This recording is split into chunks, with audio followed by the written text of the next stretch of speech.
decíamos al principio del programa, este jueves se estrena la película documental Una y Mil Veces, que reconstruye la historia de estos 52 uruguayos exiliados políticos durante la dictadura que se fueron a combatir en el Frente Sandinista de Liberación en Nicaragua. Y bueno, este documental un poco acompaña a los protagonistas que quedaron de esa historia y un poco a sus familias y los acompañan en los recuerdos. Vamos a estar conversando ahora con su director y también con uno de los guionistas y sonidistas, pero antes los invitamos a ver el tráiler.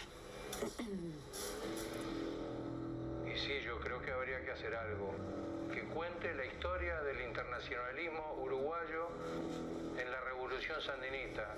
El destino de América Latina en esos años era el fin de las revoluciones, ¿no? Es muy duro el dejar a un hijo y que dejen a un hijo. Pero bueno, a la vez era como un orgullo, ¿no? Que iban a ayudar a otro pueblo, a otro país. Estabas entre gente que tenía los mismos principios, las mismas ganas de cambiar una situación injusta y de llevarlo hasta las últimas consecuencias. Ver si es posible firmar algunas cuestiones de los paisajes de Nicaragua, de cuando se habla de una cosa o de otra, ¿no? Es aquí en el sur de Nicaragua donde los voluntarios internacionales alientan la lucha. Inmediatamente que llegamos, un bombardeo muy fuerte. Y ya estaba la aviación tirándonos. Era enfrentamiento de pocos metros. No puede ser, en los últimos momentos que nos maten a un compañero habíamos sobrevivido todos hasta ese momento. Hizo un acto lo más hermoso que hay, que es dar la vida para que otros vivan. Y bueno, me queda putear, básicamente. Si llevamos un pasacasete de los viejos donde ellos van a grabar un mensaje que ellos nunca le dijeron al padre, ¿no? Diego, desde Montevideo te escribo estas palabras. Fuiste hijo de tu tiempo. Espero que tu ejemplo, como el de tantos otros muchos, no quede en el olvido. Uno vive entre los vivos con todos sus muertos, ataditos con recuerdos. Y me pregunto por enésima vez, ¿qué puedo hacer por ellos? ¿Qué? Ellos van a hacer la revolución, lo que pasa es que tienes estas armas que son muy potentes, ojo. Muy potentes, hoy tal vez las más potentes de todas.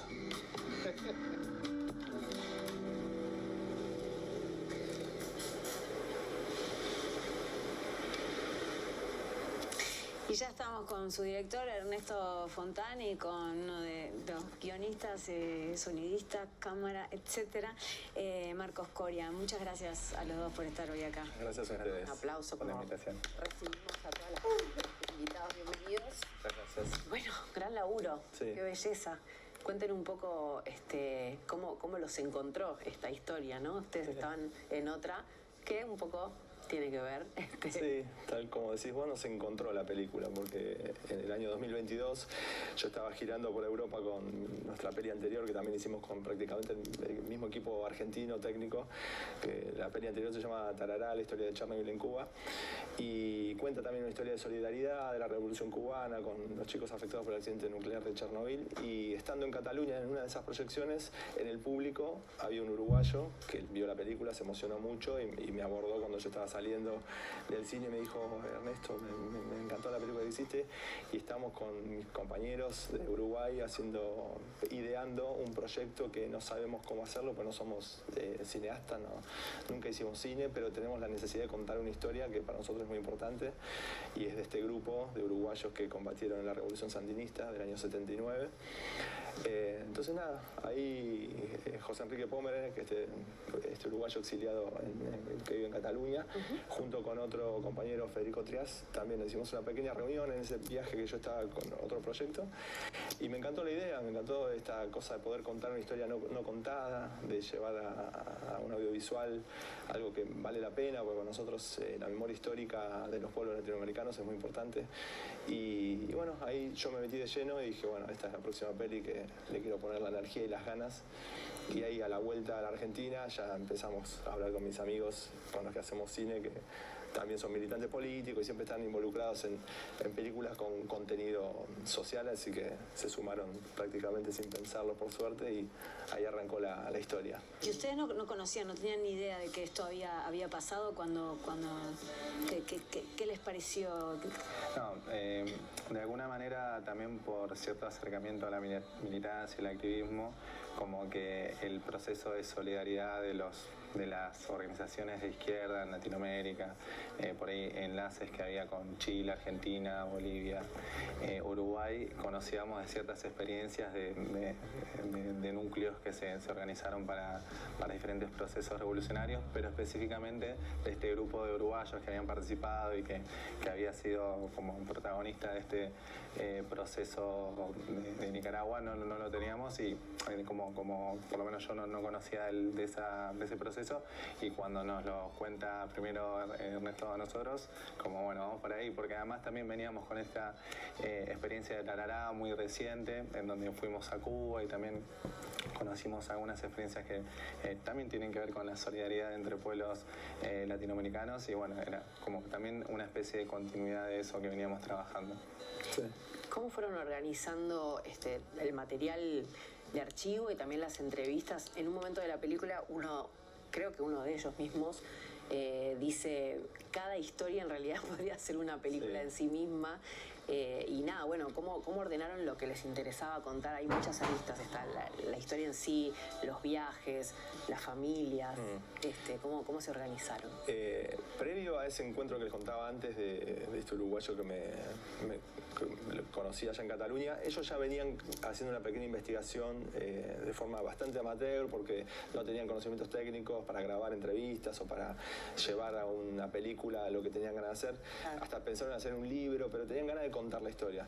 Entonces ya teníamos como un año ganado de investigación previa, donde ellos pudieron entrevistar a algunos de los excombatientes. Entonces ya teníamos como una base sólida de por dónde va a ir la historia que queríamos contar. Más allá de la historia en sí histórica de lo que pasó en el año 79, contar el trasfondo familiar de cómo la familia fue afectada por esa decisión voluntaria que tomaron los combatientes. Y en paralelo también contar un poco el proceso de cómo se hace una película de gente que nunca hizo una película. Entonces queríamos como explicar que hay reuniones por Zoom, porque algunos viven en Cataluña, otros en Montevideo, estamos nosotros en Argentina, otros en Nicaragua, algunos viven allá todavía. Entonces ese proceso de preproducción, contarlo a través de las reuniones que se preparaban a distancia, y después grabarlos a ellos mismos, a los uruguayos, como haciendo que hacían las entrevistas, por ejemplo. Si bien nosotros éramos los que operábamos las cámaras y el sonido, ellos, bueno, por lo menos cada tanto le damos la cámara, toma, graba algo. Y algunas de esas imágenes las usamos al final de la peli, cuando aparecemos nosotros mismos, como en el backstage, ellos mismos nos están grabando. Entonces, eso queríamos contarlo también para que sea una película, si bien toca un tema bastante profundo y difícil, como es una guerrilla y una revolución, por lo menos mostrar el costado humano, de que atrás hay familias, hay gente que sufrió, hay gente que se divierte haciendo cine, pero que la necesidad también de contar una historia tan profunda los lleva a hacer cosas que nunca hicieron, como una película. Entonces, y después ordenar ese material tan diverso, con mucho material de archivo, que también mucho lo conseguimos de la Cinemateca de Nicaragua, de fotografías que tenían los mismos combatientes en sus casas, cosas hogareñas. Fue medio un laburo medio como arqueológico, de andar rastreando material de todos lados, y en la isla de edición, el montaje, que a mí es lo que más me apasiona, porque yo tengo una formación más de montajista, ahí como que se le da la estructura a la película. Pero se decidió contar eso, tipo dos capas, la capa de cómo ellos hacen una película y cuál es la historia en sí que están registrando, digamos. Okay. ¿Y qué parte de lo que tuvieron que investigar y del proceso de la película y de estas historias que fueron reconstruyendo los sorprendió o los impactó más, ¿no? Hay una parte en la película cuando hablan, ¿no?, del humo, sí, de lo que pasa con el humo. No quiero spoilear nada, pero ya saben de lo que estoy hablando, ¿no? Que decís, ay, es así. Claro. Situación. ¿Qué parte le sucedió? Una cosa que a mí, por ejemplo, me llamó mucho la atención, que hablando con Fernando Maceo, uno de los que tomó la bandera de llevar esta película a cabo, excombatiente, me decía que él estaba en Cuba exiliado, como muchos, la gran mayoría del núcleo de los 52 uruguayos que terminan combatiendo en Nicaragua, estaban exiliados en Cuba por la dictadura que había acá en Uruguay. Y cuando deciden de forma voluntaria, independiente, cada uno por su cuenta, se ponen de acuerdo y hacen una carta dirigida al gobierno cubano para ofrecerse y para ir a combatir a pedir permiso como para viajar a Nicaragua. Dice cuando una vez que los sandinistas la aprueban el viaje y que sí, estaba todo perfecto como para ya empezar a hacer entrenamientos militares en Cuba, les preguntaron, bueno, ¿a quién avisamos en caso de muerte? ¿A qué familiar? Y dice que eso les impactó profundamente porque eran trabajadores, eran gente que no venían de tomar armas, sino que venían de hacer trabajos o sociales o trabajos voluntarios en Cuba o en la construcción, en carpintería, en trabajos totalmente tranquilos, y de golpe le están diciendo, en caso de que mueran, ¿a quién le avisamos a tu familia? Y ese es un impacto fuertísimo porque alguien como nosotros, gente común y corriente, no tenés la muerte tan presente. Y ellos ahí fue como el primer impacto. Y una vez que llegan a Nicaragua, ya la primera vez que entran al país, empiezan los bombardeos y empieza como a darse cuenta que es una guerra. Y en esa guerra murió un montón de gente. Y previo a que ellos viajen, estando en Cuba, antes de llegar, el primer grupo, que creo que eran más o menos 50 personas de los uruguayos, no, mucho menos, 20 más o menos, también días previos hubo 200 muertos el día anterior que ellos iban a viajar, y era como, nosotros somos 20, llegamos allá, tenemos muchísimas chances de que nos maten. Entonces eso impacta para alguien que no viene del mundo de la formación militar, digamos. Sí, fueron igual. Sí, fue viajar igual. Eso es lo loco, y lo más valioso es eso, de que lo único que tenían para ofrecer era su vida.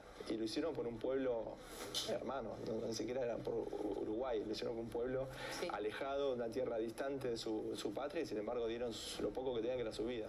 Bueno, ese es uno de los grandes mensajes de la película, ¿no? Y ellos hablan todo el tiempo del internacionalismo, de lo importante que es remontarlo en una película para que también las nuevas generaciones entiendan de qué se trata y le den otro valor. Sí. Hablemos un poco de esto de los hijos, ¿no? Hay también una frase que, bueno, no me acuerdo exactamente, pero hablan como de que eran muy responsables, estaban siendo muy responsables con el humano, con la humanidad por un lado, e irresponsables con su familia por el otro, y tenían que convivir con esas dos sensaciones. ¿Por qué decidieron de algún modo hacer un mea culpa, ellos también aceptando que incluyan los testimonios más dolorosos de los hijos en la película? Sí, los testimonios de los hijos, principalmente del Meme Altezor, que es el único uruguayo que murió en combate y murió solamente 3 días antes de que triunfe la revolución. O sea, es una injusticia total decir, dio toda su vida para que triunfe una revolución y lo matan 3 días antes. Entonces, los hijos del Meme también tienen un dolor muy profundo de sentir una especie de hasta injusticia, de que me están sacando a mi padre, que sin yo tomar la decisión ni yo elegir de que mi padre se vaya a dar su vida por otro pueblo, y se quedaron sin su padre, y es algo como difícil de entender y ponerse en sus zapatos también. Eso nos importaba mucho, tanto los hijos del Meme como los hijos de otros combatientes que hablan en la película, o Ana, que es la hija de Natalia y Juan Carlos, hacen una especie de, yo creo que sanación o una especie de reivindicación, principalmente Ana en ese asado que grabamos al final de la película, en donde reivindica un poco la actitud que tomaron sus padres. Si bien ellos eran chiquititos y estaban lejos de Uruguay, estaban muchos exiliados en Cuba, y de Cuba se van a otro país ajeno y se quedan en Cuba esperando que vuelvan con vida o en un cajón, no se sabe, sus padres. Y sin embargo, hoy con el diario del lunes o con lo que pasó en la historia, pasaron 40 años, muchos de ellos piensan como que, bueno, dentro de todo valió la pena, de que dieron su vida por unos ideales que en ese momento eran justos y lo hicieron. Así que no sé vos qué pensás. Sí, no, uno de los entrevistados nicaragüenses, que también fue la última persona que vio con vida al Meme, Benigno Cruz. Bueno, un poco dice que entre las conversaciones que tenía con su hija es: vos sos médica y estás yendo a una universidad pública gracias a los que vinieron y dieron su vida acá en este proceso. Y un poco, como decía Ernesto, ¿no? Siento que la película de alguna manera cierra un círculo para por lo menos tener un mayor entendimiento.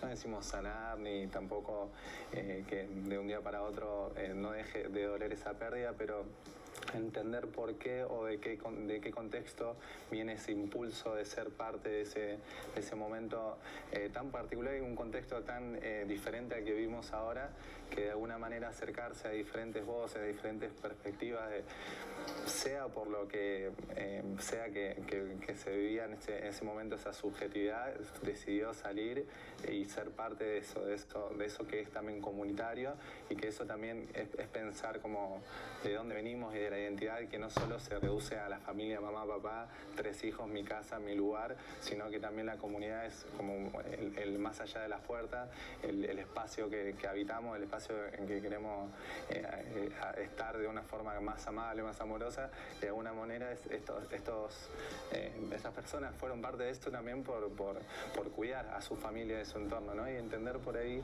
esos lugares de eso, que los motiva a eso, a llevarlo a decir, che, hoy dejo la familia para, no sé, eso, agarrar un arma y tratar de que este pueblo esté mejor. Me parece que de alguna manera da un círculo, un cierre que me parece que es interesante y que es sanador también para el pueblo, para también Argentina, para las diferentes experiencias de militancia que tuvieron como situaciones bastante parecidas. Sí.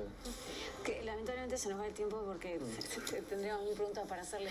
Pero bueno, se estrena este jueves, ¿van a estar en el sí, por supuesto. y va a haber charla? Va a haber charla también, sí. Y un brindis previo también, si quieren venir un rato antes de las 19 horas. Qué bueno. Un rato antes de las 19 horas en Cinemateca. En la Cinemateca. Va a ser perfecto. Y en paralelo también. En Cinemateca y en la Sala B. Sala B de Nelly Goitiño. Ahí va. En Sodre. Ahí va a estar a las 17 horas. Bien, ustedes y también algunos de ellos. Sí. Los excombatientes van a estar, la gran mayoría de los que viven acá, seguramente. El día 20 por lo menos también, porque hay muchas mujeres. El día 20 vamos a estar todos y va a estar en cartelera por lo menos 2 semanas, así que... Qué divino. Bueno, véanla, es una belleza de película. Como, no sé, el lugar más alto de vibración humana, te diría. Eso sentís como, yo quiero ser así. Es muy emocionante y muy inspirador. Gracias. Gracias a ustedes por el espacio. Sí, nos vemos mañana. Nos vemos mañana, 17:30 acá en Mira Montevideo. Gracias por acompañarnos. Chao.